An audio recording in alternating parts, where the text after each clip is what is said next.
surprisingly sincere episode. I just want my life back. By September 30, 2020 at 11:03 p.m. EDTSouth Park's 1-hour, pandemic special, episode managed to mock nearly every aspect of our current moment, but reserved its perhaps most scathing rebuke for President Trump.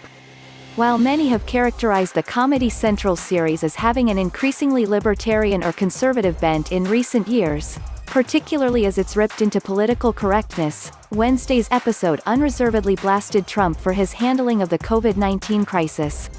Midway through the episode, Trump is portrayed as lounging in the Oval Office refusing to take calls from crisis experts. Stan Marsh manages to get through and explains that Trump might be able to stop the pandemic if he visits the town of South Park. The president refuses, noting that he made a promise to the American people to get rid of all the Mexicans. When Stan notes that COVID kills more than just Latinos, Trump says that the virus is still killing a lot of them, and then pulls out a chart showing how the coronavirus disproportionately impacts people of color. All I have to do is guide the avalanche in the right direction and I'm fulfilling my promise to the American people, Trump explains. I was doing a crap job until this pandemic happened. You're just going to sit there and not do anything? Stan asks, bewildered.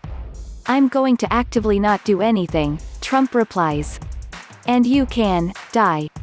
The chart isn't accurate, but it's true that Blacks and Latinos are disproportionately impacted by COVID-19 in terms of the number of cases and deaths, as NPR broke down in several charts last week.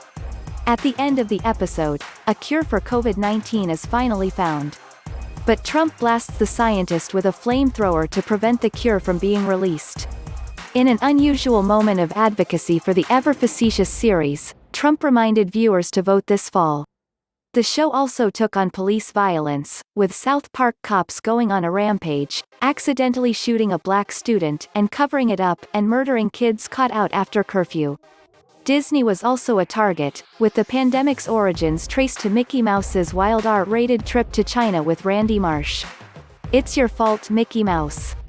Randy rants to Mickey. You made a deal with the devil when you sold your Mulan to China, and you told me how great China was and how we should suck that D. You made me lose my integrity. Disney has come under fire for filming part of the movie in the same province where China has forced millions of Muslims into internment camps.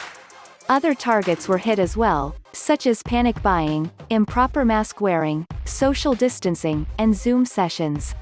During the episode's climax, Stan gives a tearful and, truth be told, rather emotionally effective speech when he laments the pandemic and its devastating psychological impacts.